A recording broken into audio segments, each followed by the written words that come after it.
मेरे से एक बारी मेरे पापा ने बोला था कि जिम लफंडर बच्चे करते हैं। मैं कह रहा पापा मेरे को लफंडर क्यों बोल रहे हो? कहते नहीं नहीं तू लफंडर नहीं है, लेकिन लफंडर बच्चे जाते हैं इसलिए तू मत जा, तेरी हाइट रुक जाएगी, तेरी बॉडी बन जाएगी। मैंने कहा पापा आप ऐसी कैसी बात कर रहे हो? मैं तब तो उनकी बात नहीं समझा था, लेकिन मैं अब समझ रहा हूँ। उनका कहने का मतलब था कि जो लफंडर होते हैं वो भी जिम कर पाते हैं, तो इसका मतलब हर कोई जिम कर सकता है। जिम सबसे आसान चीज है दुनिया में जो कि तुम कर सकते हो, और जिम को तुम हाइप अप मत करो कि तुम्हें बहुत बड़ी चीज है, तुमसे होगा नहीं ये सब, तुम कर नहीं पाओगे या कुछ, तुम सब कर लोगे, बस तुम कुछ चीजें समझ के चले आओ। सबसे पहली चीज एक प्री रिक्विजिट है। अगर तुम जिम जाना चाहते हो और अपनी फीस बर्बाद नहीं करना चाहते, देखो अगर तुम मेरी तरह मिडिल क्लास हो, चाहते हो कि तुम मैक्सिमम आउटपुट निकालो जितने पैसे दे रहे हो जिम के, तो एक काम करो, पहले महीने की जिम की फीस तुम एक पुलअप बार में लगा दो। 800-900 का पुलअप बार आ जाएगा, उसको अपने घर में लगवाओ, इलेक्ट्रिशियन को बुलवा लेना या कारपेंटर को बुलवा लेना, कोई आ जाएगा लगा देगा, ड्रिल से ठोक देगा। अगर तुम्हारे को खुद लगाना है तो खुद लगा लेना। उसके बाद तुम्हें पुलअप बार पर एटलीस्ट 3 से 5 पुलअप्स करने हैं और तुम्हें पुशअप्स मारने सीखने हैं, कम से कम 10। अगर तुम ये बेसिक चीजें नहीं कर सकते, तब तक अगर तुम जिम भी जा रहे हो तो भी वेस्ट ऑफ टाइम है। जिम की फीस तुम फालतू में दे रहे हो, फिर ट्रेनर तुम्हें लगवा देगा भाई यही सही में एक्सरसाइज मारने के लिए, और तुम्हारे पैसे हो जाएंगे बर्बाद। तो बढ़िया है कि तुम उसे इन्वेस्ट कर दो एक पुलअप बार में। अगर तुमसे ये चीज हो जाती है उसके बाद ही तुम आगे बढ़ना। जब तुम पहले दिन जिम जाओगे तो तुम देखोगे सब कुछ नया नया सा है भाई। मशीनें तो तुम्हें बिल्कुल समझ नहीं आएंगी कि भाई किस चीज की मशीन है, लैट पुल डाउन क्या होता है, कर्ल्स क्या होते हैं, तुम्हें कुछ समझ नहीं आएगा। पहले दिन तुम देखोगे आसपास के लोगों को देखोगे तो सबसे जो बेसिक एक्सरसाइज जो तुमने मीम्स वगैरह में देखी हो, हर जगह देखी होगी, वो होगी एक डंबल को उठाओ और ऐसे ऐसे करने लग जाओ। कुछ तो हो रहा है भाई, इससे तुम्हारे बाइसेप बनते हैं, बॉडी बनती है। तुम ये बेसिक एक्सरसाइज कर लोगे, तुम थोड़ी बहुत वो एक्सरसाइज कर लोगे जो तुम्हें ऑलरेडी आती है, और फिर पुशअप्स मारने लग जाओगे, तो सेम चीज करोगे। तो पहले पुशअप्स मेक श्योर करो कि तुम्हें आते हैं 10 एटलीस्ट, और पुलअप्स आते हैं एटलीस्ट 3। इससे क्या होगा, जब तुम जिम में जाओगे पहली बार तो तुम एकदम क्लूलेस नहीं होगे, तुम्हें ऐसा नहीं लगेगा कि तुम नई दुनिया में आ गए हो। देखो भाई एक चीज याद रखना, जिम में तुम ये मान के चलो कि तुम सबसे बेकार हो, तुम्हें कुछ नहीं आता, हम्बल रहना है।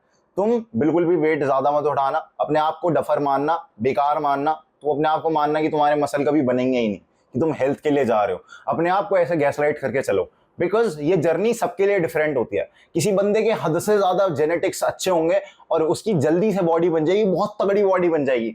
वहीं दूसरी साइड दूसरा बंदा होगा, उसके नहीं बन पाएंगे। मेरे बहुत सारे पर्सनली दोस्त थे जिनकी बहुत बढ़िया बन गई मेरे से बॉडी, और कुछ ऐसे हैं जिनकी अभी तक नहीं बन पाई। मैं वहां बीच में फंस गया। मैंने प्रोटीन उनकी तरह लिया, मैंने चीजें उनकी तरह करी, बट कुछ चीजें होती हैं, क्योंकि मैं वेजिटेरियन हूं तो मैं इतना कंपैरेटिवली हिट नहीं कर पाता, और हॉस्टल में रहता हूं तो कंपैरेटिवली इतना प्रोटीन हिट नहीं कर पाता जितना वो लोग कर पाते हैं। बट उसमें तुम्हें दुखी होने की जरूरत नहीं है। तुम अपने आप को सबसे लकी समझो कि भाई तुम्हारा कुछ ना कुछ हो ही जाएगा, एंड इवेंचुअली हो ही जाएगा, सबका हो जाता है, ठीक है। तो इसलिए टेंशन नहीं लेनी, तुम्हें ये नहीं सोचना कि भाई क्या तुम्हारी बॉडी बन पाएगी या नहीं। और जो दूसरी इंपॉर्टेंट चीज है वो तुम अपने पेरेंट्स को भी बताना कि हाइट नहीं रुकती है जिम जाने से। जिम जाने से बिल्कुल भी हाइट नहीं रुकेगी, कुछ नहीं होगा ऐसा, अनलेस तुम ऐसा कुछ कर दो भाई, तुमने पहले दिन गए, तुम्हारी 2.5 किलो उठाने की औकात है, तुमने 200 किलो ऊपर से उठा दिया, तुम्हारी हड्डियां टूट गई, और मतलब वही हड्डियां फ्यूज हो गई अलग तरीके से, तो तुम्हारी हाइट नहीं बढ़ पाएगी। वरना कोई वो नहीं है, तुम आराम से अगर जाओगे, बढ़िया वेट उठाओगे, इतना ये भी नहीं कि ज्यादा भी वेट उठा लिया ना तब भी तुम्हारी हाइट नहीं डैमेज होगी इतनी। तुम्हें हद से ज्यादा उठा लिया तब कुछ हो सकता है भाई, वो तो हमारी भी हो जाएगी, किसी की भी हो जाएगी। तुम्हारी हाइट एक्चुअली डैमेज नहीं होगी, उससे हड्डियां ही टूट जाएंगी, तुम्हारी बॉडी इस तरह से हो जाएगी, वो लिफ्ट ही नहीं कर पाएगी, टेढ़ी मेढ़ी हो जाएगी। तो इसलिए तुम्हें ध्यान रखना है कि हाइट नहीं रुकती है, चाहे तुम जो मर्जी एक्सरसाइज कर लो, कोई भी एक्सरसाइज कर लो, तुम्हारी उल्टा हाइट बढ़ेगी, क्योंकि हमारी बॉडी में टेस्टोस्टेरोन बढ़ता है जब हम एक्सरसाइज करते हैं। जब टेस्टोस्टेरोन बढ़ता है तो हमारी बॉडी में ह्यूमन ग्रोथ हार्मोन बढ़ता है, जिसकी वजह से बोन्स इलोंगेट होती हैं। ये बेसिक साइंस है, बहुत सारे रिसर्च पेपर इस पर पब्लिश हुए हैं। देखो होता क्या है ना, मिसकंसेप्शन ये है कि जो ज्यादातर बॉडी बिल्डर होते हैं ना, उनकी कम हाइट्स होती है, एंड क्योंकि कम हाइट्स होती है तो तुम बहुत बढ़िया बॉडी बना पाते हो, तो इसीलिए वो बॉडी बिल्डर बन जाते हैं। अब लोगों को क्या लगता है कि इसकी बॉडी बढ़िया है इसलिए वो छोटा है। सेम चीज बास्केटबॉल के साथ होती है, भाई जो लंबा है बंदा वो बढ़िया खेल पाएगा बास्केटबॉल, उसका आराम से हाथ पहुंच जाएगा। तो इसलिए हम लोग सोचते हैं कि जो बास्केटबॉल खेलता है उनकी हाइट लंबी होती है। ऐसा नहीं है। Correlation does not imply causation. Basic मतलब कि अगर दो चीजें साथ साथ चलती हैं तो इसका मतलब ये नहीं है कि एक चीज हुई है उसी की वजह से ये चीज हुई है, उल्टा भी हो सकता है या फिर कुछ और भी रीजन हो सकता है। तो इसलिए ये मत सोचो, ये मिथ्स हैं सारे, ठीक है ना, दूर कर दो। फालतू जो भी बंदा बोल रहा है उसकी मत सुनो, से बोलो चुप हो जा, भाग जा। तो उससे भाई बात नहीं करनी, उसे दूर धकेल दो जो भी ऐसा बोल रहा है, और घुर्रा दो उस पर, ठीक है, कुत्तों की तरह पीछे पड़ जाओ, जैसे कॉलोनी से बाहर निकालते हैं ना, ऐसे कुत्ते पीछे पड़ जाते हैं, जोमैटो स्विगी वाला जो बंदा बाइक पे आ रहा होता है उसे भगा देते हैं, ठीक है। तो अब जैसे ही तुम जाओगे तुम देखोगे बहुत सारे लोग डिफरेंट एक्सरसाइज कर रहे हैं और तुम ओवरवेलम हो जाओगे, तुम्हें समझ नहीं आएगा भाई ये हो क्या रहा है। तुम किसी को देखोगे लैट पुल डाउन की एक्सरसाइज करने के लिए, तुम जाओगे वहां पर सेम वेट पर तुम मारने की कोशिश करोगे, तुमसे उठेगा नहीं और तुम उदास हो जाओगे। या फिर तुम मारोगे वेट, तुम साइड वाले को देखोगे वो तो तुमसे 10 किलो ज्यादा उठा रहा है, तो तुम वही सेम वेट उठाने की कोशिश करोगे और फिर उदास हो जाओगे कि उठ नहीं रहा। देखो भाई, सबसे पहली बात मैं तुम्हें बता दूं कि अगर तुम सोचते हो कि भाई मैं जाता हूं वेट उठाऊंगा कूल बन जाऊंगा, लोग सोचेंगे ओहो हो ये तो बिगनर नहीं है, तो 15 किलो उठा लेता है, इतना कर लेता है, तो ऐसा नहीं है मेरे भाई, कोई तुम्हारे बारे में नहीं सोच रहा। दूसरी चीज, अगर तुम वो उठाओगे तो there is a high risk of injury, and गलती से तुमने बैक की इंजरी करवा ली ना, तुम जिंदगी भर के लिए बिस्तर पर पड़े रहोगे। मैं मजाक भी नहीं कर रहा हूँ, मेरे मौसा जी हैं, उनको स्पाइन में ना कुछ तो अजीब सा फ्रैक्चर सा आया था, कुछ तो हुआ था, उनसे लेजिट मोड़ा भी नहीं जाता जब वो उठते हैं, बहुत दिक्कत आती है, तुम्हारी पूरी जिंदगी में मोबिलिटी चले जाएगी, तुम हाथ पैर नहीं हिला पाओगे ऐसे ऐसे। तो इसलिए तुम्हें बहुत ध्यान से चीजें करनी है। ऐसा नहीं है, मैं डरा नहीं रहा हूं कि भाई तुम एकदम ही खराब हो जाओगे, तुम कुछ नहीं कर पाओगे। मैं बस ये कह रहा हूं कि अगर ओवरवेट तुम अपनी बॉडी पर, अगर तुम एकदम बिगिनर हो और ओवरवेट तुमने गलती से उठा लिया, तो there is a high risk कि तुम अपने इंजरी कर लोगे।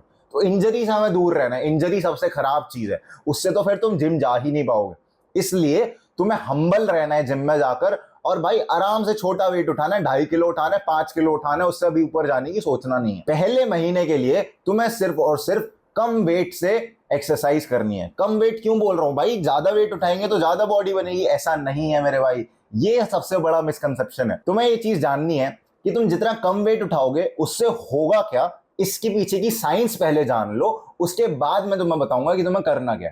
तो जब तुम छोटा वेट उठाते हो ना, तो तुम्हारी बॉडी के साथ तुम्हारा मसल माइंड कनेक्शन बनता है। माइंड क्या करता है कि माइंड मसल्स को टास्क देता है कि भाई तुम्हें ऐसे ऐसे बॉडी बनानी है, ऐसे ऐसे एक्ट करना है। अगर तुम गलत फॉर्म के साथ उठाने लग जाओगे, तुम ऐसे ऐसे मार रहे हो, ठीक है, अगर तुम वेट ऐसे ऐसे मार रहे हो, तो there is a high risk कि तुम्हारे ब्रेन को समझ नहीं आएगा कि क्या चल रहा है। तो तुम्हारे ब्रेन और मसल के बीच कभी कनेक्शन बनेगा नहीं, जिसकी वजह से तुम्हारे जो बॉडी पार्ट में हमें मसल ग्रो करवाना है वो ग्रो नहीं हो पाएगा, क्योंकि उसे पता ही नहीं है कि भाई मेरे को यहां पर लगना है या फिर यहां पर लगना है। तुम्हारी एक्सरसाइज पूरे हाथ में लग जाएगी और तुम्हारे हाथ में तो दर्द होने लग जाएगा, लेकिन जो दर्द यहां पर होना चाहिए था वो नहीं होगा, वो कहीं और होगा, कोनी वगैरह में। तो इसलिए तुम्हें मसल माइंड कनेक्शन बनाना जरूरी है सेंट्रल नर्वस सिस्टम के साथ। सेंट्रल नर्वस सिस्टम देखो बिगनिंग में तो किसी को पता नहीं होता क्या होता है, लेकिन बहुत इंपॉर्टेंट चीज है, मैं इसके बारे में बाद में बात करूंगा। लेकिन उससे पहले तुम्हें स्लोली सारी एक्सरसाइज करनी है, तुम्हें सब कुछ सोच समझ के करना है। एक बार ही तुम्हारा मसल और माइंड का कनेक्शन सेटअप हो गया ना, उसके बाद तुम जितना मर्जी वेट उठा लेना, कोई दिक्कत नहीं आने वाली तुम्हें। तुम एकदम स्ट्रेट लाइन में चलोगे, बढ़िया चलोगे, तुम्हारे बहुत ज्यादा मसल गेन हो जाएगा। पर तुम्हें मेक श्योर करना है कि पहले महीने में तुम मसल माइंड का कनेक्शन बनाओ। तुम धीरे धीरे एक्सरसाइज करो, छोटे वेट के साथ करो, और पूरा फील करने की कोशिश करो कि हाँ भाई ये वाली चीज बाइसेप में आ रही है, कि हाँ भाई ये वाली चीज ट्राइसेप में आ रही है। तुम्हें पता नहीं होगा कि अभी मैं क्या बोल रहा हूँ, ये ट्राइसेप क्या होता है, ट्राइसेप क्या होता है, ट्रैप्स क्या होते हैं, मेरे को भी नहीं पता था पर्सनली। लेकिन तुम 1 महीना जिम जाओगे, आई प्रॉमिस तुम 1 महीने में सब कुछ पता कर लोगे कि भाई ये क्या चीज होती है, क्या बवाल है। अब देखो ट्रेनिंग तो हो जाएगी, ट्रेनिंग में तुम्हें बढ़िया तरीके से अभी वीडियो में आगे समझा दूंगा कि कैसे कैसे क्या क्या करना है। लेकिन तुम्हें जो सबसे इंपॉर्टेंट चीज ध्यान रखनी है वो है रेस्ट। रेस्ट लेना बहुत इंपॉर्टेंट है। अगर तुम अपनी बॉडी में रेस्ट नहीं दोगे तो तुम्हारी बॉडी फट जाएगी, लिजिट फट जाएगी। तुम्हारे मसल्स ऐसा लगेगा कि भाई बहुत बस चला नहीं जा रहा, मेरे से कुछ करा नहीं जा रहा। और अगर तुम सोच रहे हो कि तुम 5 दिन जाओगे जिम, तो भाई वो तुम सबसे बड़ी गलती कर रहे हो। देखो जिम कोई एकेडमी या फिर ट्यूशन वगैरह नहीं है जो तुम 6 के 6 दिन जा रहे हो, बस संडे की छुट्टी ले रहे हो जस्ट बिकॉज सरकार ने कहा कि संडे की छुट्टी है। ऐसा नहीं है मेरे भाई। जिम तुम तब जाते हो जब तुम्हें लग रहा हो कि तुम्हारे मसल्स बहुत बुरी हालत में नहीं है, फट नहीं रहे हैं बिल्कुल, और तुम उन्हें ट्रेन कर सकते हो। तुम फोन को देखो, फोन में एग्जांपल लेते हैं, तो फोन को तुम चार्ज करते हो, तो इमेजिन करो इसकी 100% बैटरी होगी, पर मैंने तब भी चार्जिंग पे लगाकर छोड़ा हुआ है। अब आजकल के फोनों में तो क्या होता है, कट ऑफ हो जाता है, लेकिन जो पुराने फोन होते थे ना, तुम चार्जिंग करते रहोगे ना तो फोन हीट अप हो जाता था, उसको एक्स्ट्रा एनर्जी मिले जा रही है एंड वो फिर हीट की फॉर्म में डिसिपेट होती है एंड हर चीज गर्म हो जाती है, पूरा मदरबोर्ड गर्म हो जाता है। उसके चक्कर में होता क्या है, पार्ट्स फूक जाते हैं या फिर जो सोल्डरिंग होती है वो ढीली हो जाती है और तुम्हारा फोन टूट जाता है अंदर से। धीरे धीरे करके फोन की जो लाइफ स्पैन होता है वो कम हो जाता है। तो करते क्या है लोग कि जो लोग सातों के सातों दिन जिम जा रहे हैं, सातों के सातों दिन सब कुछ कर रहे हैं, उनकी बॉडी के साथ भी सेम चीज होती है। तुम्हारी बॉडी को पता नहीं होता कि उसे एक्सरसाइज वो डिसिपेट कैसे करनी है, एंड वो नेगेटिव इफेक्ट करने लग जाती है तुम्हारे मसल्स के ऊपर। तो इसलिए हमें रेस्ट देना बहुत ज्यादा इंपॉर्टेंट है, जिससे कि हमारे मसल्स हील हो सकें। तुम्हारे मसल्स कैसे काम करते हैं समझ लो। तुम जब वेट पकड़ के अपने मसल्स पर टेंशन डालते हो ना, तो उससे होता क्या है कि तुम्हारे मसल्स में माइक्रो टीयर्स आते हैं, थोड़ा थोड़ा फटने लगते हो। उसके बाद जब तुम्हारी बॉडी फिर उन्हें हील करती है, तो प्रोटीन के थ्रू हील करती है। वो बेसिकली परत सी चढ़ा देती है उसके, समझ सकते हो कि तुम्हारी दीवार में से पपड़ी निकल रही है, तुमने उसके ऊपर पीओपी लगा दी। अब मैंने उसी के ऊपर फिर और से गंदा कर दिया, फिर मैंने उसके ऊपर फिर से पीओपी लगा दी। तो जब तुम बार बार पीओपी की परत चढ़ाते हो तो तुम दीवार को देखते हो कि उसमें भाई थोड़ी उठी सी होती है दीवार। उसी तरह से तुम्हारे मसल्स काम करते हैं। तुम जैसे जैसे अपने मसल्स को बार बार फटीक करते हो, वैसे वैसे हमारी बॉडी उसे रिकवर करते समय उस पर परत चढ़ा देती है और मसल्स की। उससे हमारे मसल्स के अंदर वॉल्यूम आती है और तुम उसके बाद ही देख पाते हो कि भाई बंदे कितने मस्कुलर हो जाते हैं। तो ये over a period of time होता है जहां पर रेस्ट और मसल्स के बीच में एक ऐसा डायनेमिक चल रहा होता है जहां पर दोनों चीजें बहुत इंपॉर्टेंट हो जाती है। एंड अगर तुमने एक भी जगह कुछ कमी कर दी तो there is a high chance कि तुम्हारे मसल्स डेवलप नहीं हो पाएंगे। ऑब्वियसली हम स्ट्रेंथ के लिए तो जा रहे हैं, लेकिन हमें मसल्स भी चाहिए। भाई ऐसे ही थोड़ी ना जिम जा रहे हैं, हमें बढ़िया दिखना है ना, तो हमें थोड़ा स्मार्टली चलना पड़ेगा। तो इसके लिए हम वर्कआउट स्प्लिट्स फॉलो करते हैं। अब वर्कआउट स्प्लिट अलग अलग तरह के होते हैं। यहाँ पे फुल बॉडी स्प्लिट से लेकर अपर लोअर, या फिर तुम्हारे पास पीपीएल होता है, पुश पुल लेग्स, उसके बाद बहुत अलग अलग तरह के ब्रो स्प्लिट, बॉडी पार्ट अलग अलग होते हैं। इतने सब कुछ जानने से अच्छा है क्या फिर किसको फॉलो करें, मैं तुम्हें एक सीधा सिंपल तरीका बताता हूं। पहले महीने में हम कर रहे होंगे मिक्स एक्सरसाइज। मिक्स यानी फुल बॉडी एक्सरसाइज। इस फुल बॉडी एक्सरसाइज को तुम्हें कुछ इस तरह से स्प्लिट करना है कि वीकली तुम्हें अपने नंबर ऑफ वर्कआउट्स को बढ़ाना। पहले हफ्ते में सिर्फ और सिर्फ तुम्हें 4 दिन जिम जाना। पहले दिन जिम जाना, दूसरे दिन जिम जाना, तीसरे दिन तुम रेस्ट लेना, चौथे दिन जिम जाना, 5वें दिन रेस्ट लेना, छठे दिन जिम जाना, फिर रेस्ट लेना। अब जब तुम्हारा पहला हफ्ता कंप्लीट हो जाए तो तुम्हें दूसरे हफ्ते में अभी सेम चीज करनी है, सेम वही 4 दिन जाना है। अब जो तीसरा हफ्ता आएगा वहां पर तुम्हें देखना है कि जो मंडे है तुम्हारा पहला दिन है हफ्ते का, क्या तुम्हें वहां पर अपने मसल्स में सोरनेस फील हो रही है, दर्द सा हो रहा है। अगर तुम्हें दर्द हो रहा है तो तुम्हें तीसरे हफ्ते में भी 4 बारी जिम जाना है। वरना तुम जो एक दिन का रेस्ट लिया था ना तुमने एक बारी, उसमें एक और दिन जोड़ देना। पहले दिन गए, दूसरे दिन गए, तीसरे दिन रेस्ट, चौथे दिन गए, 5वें दिन गए, छठे दिन जाओ, फिर रेस्ट लो। उससे होगा क्या कि तुम धीरे धीरे अपने मसल्स को ट्रेन कर रहे हो कि भाई मैं तुम्हारी फ्रीक्वेंसी बढ़ा रहा हूं, मैं तुम्हें और डैमेज पहुंचाऊंगा, तो इसलिए रिकवर हो जाना। एंड अब तुम्हें 5 दिन वाला वर्कआउट फॉलो करना है। पहले से दूसरे महीने के लिए तुम 5 दिन वाला वर्कआउट फॉलो करो। एंड अगर तुम्हारा प्रोटीन इंटेक बढ़िया है, देखो प्रोटीन इसलिए इंपॉर्टेंट होता है कि जो रिकवरी होती है वो प्रोटीन करता है। मसल प्रोटीन से बनते हैं, एंड प्रोटीन जो रिकवर करता है, जितना ज्यादा प्रोटीन लोगे उतना जल्दी तो जितना ज्यादा प्रोटीन लोगे उतना जल्दी रिकवर हो जाएगा। मैं ये लिस्ट डाल दूंगा कि तुम्हें ये एक्सरसाइज करनी है। एंड इसमें खबरदार जो तुमने ज्यादा वेट उठाया, मैं तुम्हें बता रहा हूँ, तुम्हें भाई धीरे से आराम से छोटा वेट उठाना है मेरे भाई, मसल माइंड कनेक्शन बनाना है। एंड फिर तुम एक चीज नोटिस करना, जब तुम पहले हफ्ते वेट मार लो तो तुम पहले हफ्ते की सारी एक्सरसाइजेस को पहले नोट करके चलना। तुम व्हाट्सएप पे अपनी चैट में खोल लेना, यू में चले जाना, या फिर तुम गूगल कीप में चले जाना, कोई नोट्स ऐप खोलना, उसके अंदर सब कुछ लॉग करना अपना। ठीक है, तुम हर दिन जब जिम जाओ, मंडे को जिम गए, मंडे लिखना, वहां पर तारीख लिखना, और तुम ये लिखना कि तुम फुल बॉडी मार रहे हो। उसके बाद तुम्हें एक एक एक्सरसाइज लिखनी है। अब एक एक एक्सरसाइज लिखनी है, होता क्या है, हम एक्सरसाइज को सेट्स और रेप्स में मानते हैं। रेप सेट्स होता क्या है, हम सबसे पहले वेट उठाएंगे। इमेजिन करो ये डंबल है, मैंने वेट उठाया, इसको मैं 12 बारी मारूंगा। ठीक है, 12 बारी मैंने ऐसे ऐसे करा, तो ये जो मैं बार बार लगातार मार रहा हूं, इसको मैं रेपिटेशन बोलूंगा। 12 रेपिटेशन ऑफ दिस, तो ये 12 रेप्स हो गए। उसके बाद मैं ये करने के बाद थोड़ी देर का रेस्ट लूंगा, अराउंड 90 सेकेंड का। 90 सेकेंड के रेस्ट के बाद मैं फिर इस डंबल को उठाऊंगा और मैं फिर यही एक्सरसाइज 12 बारी मारूंगा। उसके बाद मैं फिर रेस्ट लूंगा, फिर मैं 12 बारी मारूंगा। तो मैं जो रेस्ट लेने के बाद फिर रेपिटेशन लगा रहा हूं और रेस्ट लेने के बाद फिर से रेपिटेशन लगा रहा हूं, इन चीज को सेट कहते हैं। तो एक सेट के अंदर रेप्स आते हैं। तो तुम्हें हर एक एक्सरसाइज के 3 सेट करने हैं, एंड कोशिश करनी है कि तुम 12 से 15 रेप्स हिट करो। अगर तुमसे 12 से 15 रेप्स भी हिट नहीं हो रहे हैं तो वेट को कम कर लो। 2.5 किलो है तो 1 किलो कर लो, जितना कम हो सके उतना कम कर लो। लेकिन तुम्हें 12 से 15 का जो स्वीट स्पॉट है उसमें लाना है। और अगर तुम्हें फील हो रहा है कि बहुत आसान है, मैं 12 की जगह 50 कर सकता था, तो उस वेट को फिर बढ़ा दो। अब देखो, क्योंकि तुमने अपने नोट्स ऐप में सब कुछ लॉक कर लिया है, लिख लिया है कि भाई कितने सेट्स मारने हैं, कितने रेप्स मारने हैं, उससे होगा क्या कि तुम्हें पता लग जाएगा कि तुमने पिछली बार क्या करा था। तो तुम अगले हफ्ते जाओ, मंडे को जाओ, तुम मंडे की वाली एक्सरसाइज देखो, भाई मैंने पिछले हफ्ते क्या करा था, मैंने ये वाली एक्सरसाइज करी थी, अब मैं यही एक्सरसाइज करूंगा। एंड जब तुम यही एक्सरसाइज करोगे तो तुम कोशिश करना कि तुम 2.5 किलो बढ़ा दो। अगर तुम्हें लगा कि भाई बहुत आसान था, अगर तुम्हारे उसी वेट से 12-15 की जगह 8-10 निकल रहे थे, तो कोशिश करो कि तुम उस वेट को ही 12 से 15 पर ले जाओ। लेकिन अगर तीनों सेटों में 12 से 15 आ रहे थे रेप्स, तो उसके बाद तुम 2.5 किलो वेट और बढ़ाओ। और हर हफ्ते तुम्हें ऐसे प्रोग्रेसिव ओवरलोड करना है। धीरे धीरे करके तुम 2.5 किलो बढ़ाओगे ना, तुम अपने आप ही 30-35 किलो पे पहुंच जाओगे, जो तुम्हारा आइडियल वेट है। मेरे भाई तुम खुद देखो, अगर तुम हर हफ्ते 2.5 किलो बढ़ा रहे हो तो that is a very massive, almost तुम 100% इंक्रीज कर रहे हो। अगर तुम्हारा पहला 2.5 किलो था तो तुम अगले हफ्ते फिर 100% इंक्रीज करो, एकदम डबल जा रहे हो, 5 किलो पर जा रहे हो। तो इसलिए तुम्हें ये चीज ध्यान रखनी है कि तुम्हें से ग्रेजुअली बढ़ाना है, धीरे धीरे। उसके बाद तुम देखोगे तुम बढ़िया वेट उतारोगे, 15, 20, 25 किलो 6 महीने के अंदर, बहुत आसान है। अब जो अगली चीज तुम्हें ध्यान रखनी है वो ये है कि जब तुम रेस्ट लो उस दिन भी तुम प्रोटीन हिट करने की कोशिश करो। कई बार लोग क्या करते हैं कि वो जिस दिन जिम नहीं जाते उस दिन प्रोटीन कम लेते हैं। नहीं, तुम्हें हर दिन सेम अमाउंट ऑफ प्रोटीन लेना है, बेयर मिनिमम 100 ग्राम दिन का।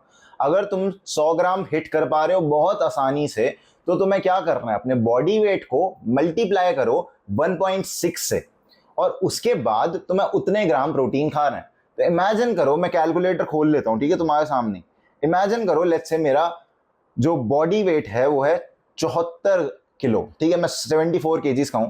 उसके बाद मेरे को उसको मल्टीप्लाई करना है 1.6 से, तो मेरे को 118.4 मतलब बेसिकली 119 ग्राम प्रोटीन दिन का खाना है। उसके बाद लेट्स से मेरा वेट है 60 किलो, मैं उसको मल्टीप्लाई करूंगा 1.6 से, तो मेरे को 96 ग्राम्स प्रोटीन खाना है। तुम कहोगे भाई ये तो दिखा रहा है 96 ग्राम, तो बोल रहे 100 ग्राम। देखो, प्रोटीन कोई गलत चीज नहीं है। प्रोटीन से ना किडनी फेल होती, ना लिवर फेल होता, सिर्फ उन्हीं का होता है जो कि 400 ग्राम दिन का प्रोटीन खा रहे हैं और वो कुछ करते नहीं है, दिन में बस लेटे रहते हैं। तुम्हारा जो प्रोटीन है वो तुम्हारे मसल्स यूटिलाइज कर रहे हैं। तुम्हारी बॉडी को सही में और चाहिए प्रोटीन, तो अगर तुम जिम जा रहे हो, जरूरी है वो तुम्हारे लिए, तो यूटिलाइज हो जाएगा, कोई घबराने वाली बात नहीं है अगर ज्यादा भी प्रोटीन खा लिया, वो उल्टा तुम्हारे लिए अच्छा ही है। अब देखो, ये एडवाइस बहुत सारे लोग भूल जाते हैं, वो ये है कि तुम जब रात में सोने जाओ तो एटलीस्ट 8 घंटे सो। ये एडवाइस हर कोई भूल जाता है मेरे भाई। रेस्ट सबसे इंपॉर्टेंट चीज है, सबसे ज्यादा। तुम्हारे मसल्स सोते समय बनते हैं, तुम्हारे मसल्स तब बनते हैं जब तुम रेस्ट कर रहे हो। तो इसलिए तुम अपने आप बॉडी को पूरा रेस्ट देना है उसे। भाई देखो, कई बार क्या होता है, जब तुम कोई गाड़ी वाड़ी चला रहे होते हो और इंजन हद से ज्यादा गर्म हो जाए, तो तुम क्या करते हो, उसे ठंडा करते हो भाई, थोड़ा खड़ा कर देते हो। हाँ भाई, नहीं तो फटीग हो जाएगा, इंजन खराब हो जाएगा। तुम्हारा फोन, जब तुम पबजी खेल रहे होते धूप में, तो गर्म हो जाता है, तो तुम क्या करते हो, थोड़ी देर बंद कर देते हो। कुछ लोग तो फ्रिज में फेंक देते हैं सीधा, तो तुम उसे ठंडा कर देते हो। तो इसलिए तुम्हारे मसल्स को भी ठंडा करना जरूरी है। जब तुम इतना एक्सर्शन करते हो, उसके बाद फिर चल भी रहे हो, वॉकिंग भी कर रहे हो, उसके बाद अलग अलग नीट वाली एक्सरसाइज कर रहे हो, मतलब तुम झाड़ू लगा रहे हो, पोछा लगा रहे हो, कुछ और कर रहे हो, मम्मी ने कुछ काम दे दिया, सब्जी लेने को भेज दिया, तुम हर समय मसल्स पे एक्सर्शन लगा रहे हो, तुम्हारे मसल्स थक जाते हैं। तो इसलिए इंपॉर्टेंट है कि तुम 8 घंटे की स्लीप लो एंड तुम रोज सेम टाइम पर सोने जाओ। हम ये गलती कर देते हैं कि 8 घंटे की स्लीप तो ले रहे हैं, किसी दिन 3 बजे सोने जा रहे हैं रात में, किसी दिन 12 बजे ही सो जा रहे हैं, किसी दिन 9 बजे, वो और ज्यादा खराब है तुम्हारे लिए। देखो, तुम्हारी बॉडी में कॉर्टिसोल रिलीज होता है और कॉर्टिसोल तुम्हारे मसल्स के लिए अच्छा नहीं होता। एंड जब तुम ऐसी चीजें करते हो ना, जब तुम बॉडी को टेस्ट कर रहे होते हो, किसी दिन कम सो रहे हो, किसी दिन ज्यादा सो रहे हो, कि अलग अलग टाइम पे सो रहे हो, तो तुम्हारा कॉर्टिसोल हाई रहता है, जिसकी वजह से तुम्हारे नेगेटिव इफेक्ट होता है बॉडी पर। टेस्टोस्टेरोन कम प्रोड्यूस होगा और तुम्हारे मसल्स भी नहीं बनेंगे और तुम और ज्यादा फटीग रहोगे। अगले सेशन में तुम्हें और ज्यादा प्रॉब्लम आएगी। अब ये चीज समझ लो कि अगर एक बंदा 5-6 घंटे सो रहा है और वो जिम बहुत ज्यादा जा रहा है, और वहीं दूसरी तरफ हमारे पास बंदा है कि वो 8 घंटे सो रहा है लेकिन कम जिम जा रहा है, तो 8 घंटे वाले बंदे की ज्यादा बॉडी बनेगी अच्छे से, क्योंकि वो रेस्ट प्रॉपर ले रहा है। तो रेस्ट लेना बहुत ज्यादा इंपॉर्टेंट है। अब जो बेसिक चीज हमें समझनी है वो है सेंट्रल नर्वस सिस्टम का मसल माइंड कनेक्शन। हमारे ना नर्व्स होती हैं पूरी बॉडी में, और हर एक नर्व मसल से कनेक्टेड है। तुम नर्व को ड्राइवर की तरह समझ सकते हो। एक ट्रक ड्राइवर होता है ना, वो ड्राइव करता है। अब मेरे को एक चीज बताओ, ट्रक तुम्हारा एकदम बढ़िया है, तुम ड्राइव कर रहे हो, अगर ट्रक ड्राइवर ने दारू पी ली और वो दारू पी के ड्राइव कर रहा है तो क्या करेगा? वो ठोकेगा ही, उससे नहीं चलाई जाएगी, टेढ़ी मेढ़ी चलाएगा, कहीं ठोक देगा। लेकिन अगर वो ट्रक ड्राइवर पूरे सेंसेस में ढंग से चला रहा है भाई, तमीज से चला रहा है, तो बढ़िया पहुंचा देगा ट्रक को एक जगह से दूसरी जगह। तुम्हारा ब्रेन भी इस तरह से काम करता है। अगर तुम्हारा ब्रेन हद से ज्यादा फटीग्ड होगा ना, तुम्हारे ब्रेन में एनर्जी नहीं है, इमेजिन करो तुम सोई ही नहीं हो, 5 घंटे सोए हो, तुम्हारे ब्रेन को थका थका लग रहा है, एंड फिर तुम उसे उठा दो भाई, 15 किलो का वजन उठवा दो, तुम ऐसे ऐसे मारने लग जाओ, तो तुम्हारे माइंड और मसल के बीच में कनेक्शन नहीं सेटअप हो पाता। जब वो कनेक्शन सेटअप नहीं हो पाता ना, तो तुम्हारे मसल्स ग्रो नहीं हो पाते। तुम्हें सबसे पहले वो कनेक्शन सेटअप करना है। इसीलिए मैंने अच्छे से पहले समझा दिया वीडियो में कि भाई मसल माइंड कनेक्शन बहुत इंपॉर्टेंट है। तो उससे होगा क्या कि तुम्हारा सेंट्रल नर्वस सिस्टम फटीग नहीं होगा, तुम्हारे मसल्स और अच्छे से डेवलप होंगे। देखो, सेंट्रल नर्वस सिस्टम फटीग होने का मतलब ये नहीं है कि तुम्हारे मसल्स में दर्द हो रहा होगा। कई बार ऐसा हो सकता है कि तुम्हारे मसल्स में दर्द हो ही ना रहा हो, लेकिन तुम्हारा अगर सेंट्रल नर्वस सिस्टम फटीग होता है तब तुम वजन कम उठाओगे, तुम वजन उस इंटेंसिटी से नहीं उठा पाओगे जिस इंटेंसिटी से तुमने पिछले वर्कआउट सेशन में उठाया था। और ये एक ऐसी चीज है जो पता नहीं लगती बंदों को, और वो सोचते हैं कि भाई उन्हीं के अंदर कुछ कमी है। तुम ये कर रहे हो, तुम ओवरलोड कर रहे हो, तुम्हें ओवर ट्रेन नहीं करना है, तुम्हें तमीज में वेट उठाना है। कभी भी आगे के लिए भी एडवाइस है कि भाई तुम आगे जाओ 6 महीने 3 महीने बाद, तो तुम तब भी हद से ज्यादा वेट मत उठा लेना, क्योंकि तुम सीएनएस को फटीग कर दोगे, सेंट्रल नर्वस सिस्टम को। एंड जब सीएनएस फटीग हो जाएगा तो मसल माइंड कनेक्शन नहीं बन पाएगा, उसकी वजह से बस तुम खाली वजन नहीं उठा रहे हो और कुछ नहीं कर रहे हो, कोई बॉडी पे तुम्हारे लगेगा नहीं, वो कोई तुम्हारा मसल नहीं बनेगा उससे। सीएनएस को ठीक करने का सिर्फ और सिर्फ एक तरीका है कि तुम अपनी बॉडी को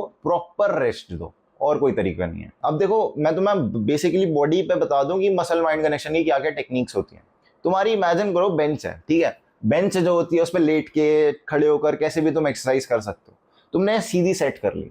अब तुम जब अपने ऊपर डंबल पकड़ लोगे एंड डंबल से तुम एक्सरसाइज करोगे, तो तुम एक चीज नोटिस करोगे कि जो सारा वजन होगा ना तुम्हारे कंधों पर आएगा, और तुम इसको जितना ज्यादा नीचे की तरफ इंक्लाइन करोगे, वो उतना ज्यादा कंधों से तुम्हारे चेस्ट की तरफ आएगा वजन, ठीक है। तो तुम्हें ये चीज समझनी है कि अगर तुम फ्लैट बेंच पर हो, तुम एकदम लेटे हुए हो, तो पूरा तुम्हारे चेस्ट पर आएगा, और अगर तुम थोड़ा इंक्लाइंड हो या फिर सीधे हो तो तुम्हारा शोल्डर्स पे उतना आएगा।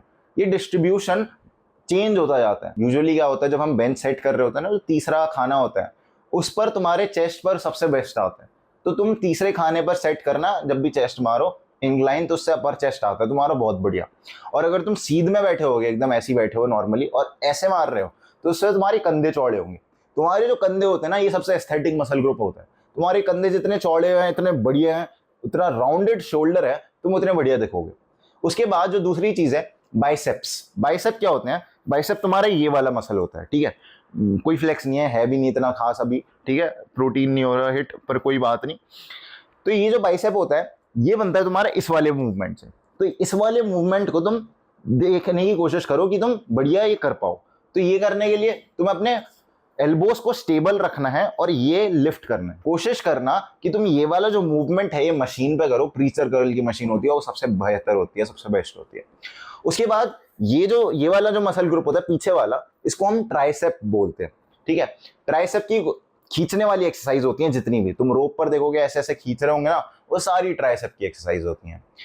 तुम्हें ये बेसिक मसल ग्रुप्स जानने बहुत जरूरी है। उसके बाद लेग्स वगैरह होते हैं। लेग्स वगैरह तो तुम्हें पता ही है, स्क्वाट्स लगा लोगे, उसमें ऑलमोस्ट सारे मसल ग्रुप हिट हो जाते हैं। फिर काफ्स की एक्सरसाइज मार लेना, काफ्स तुम्हारे पीछे वाली साइड होती है। एंड खबरदार, पहले हफ्ते में बिल्कुल भी बेंच नहीं मारनी है तुम्हें। वो रॉड जो होती है ना, वो जो रॉड होती है बारबेल, उससे नहीं करना भाई। उससे क्या होगा कि तुम्हारा मसल माइंड कनेक्शन इतना अच्छा नहीं बैठेगा।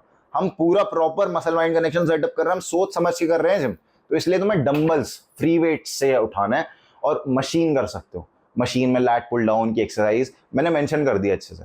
डंबल्स पे ज्यादा ध्यान देना है पहले महीने के लिए, क्योंकि ये बिगिनर वीडियो है, तो मैंने इसलिए बिगिनर्स के लिए बताया। मेरे भाई, अगर तुम अभी भी डाउट में हो कि तुम्हारी हाइट बढ़ पाएगी या नहीं बढ़ पाएगी जिम के बाद, या कुछ हो जाएगा, देखो मैंने पहले ही बता दिया, तुम्हें सब कुछ चीजें दो। पर अगर तुम्हें अभी भी डाउट है, तुम चाहते हो कि तुम अपनी हाइट को बढ़ा पाओ एकदम मैक्सिमम इंटेंसिटी से, तो पहला लिंक होगा डिस्क्रिप्शन में, उसको जाकर क्लिक करना है। एक पीडीएफ है जो कि मैंने अपने हाथों से लिखी है। इस पीडीएफ में मैंने सब कुछ समझाया है कि हाइट कैसे बढ़ानी है से लेकर हाइट क्यों बढ़ानी है, और हर चीज, मतलब जितना तुम सोच सकते हो वो सब कुछ है। बहुत आसान से समझाइए, सेकंड थर्ड क्लास का भी बच्चा चाहे तो समझ सकता है, कोई बड़ी बात नहीं है इसे समझना, बहुत आसान तरीके से, बहुत मीम्स वगैरह यूज करके मैंने समझाई है। इस वीडियो में मैं तुम्हें बस यही बताना चाहता था कि पहले महीने के लिए तुम्हें क्या करना है, उसके बाद के लिए देखना तो तुम वापस आ सकते हो चैनल पर, फिर देख लेना, मैं कोई वीडियो डाल दूंगा। This was it for the video. Grind set करते रहे, माइंड सेट तेरा बदल ही रहा हूँ जान।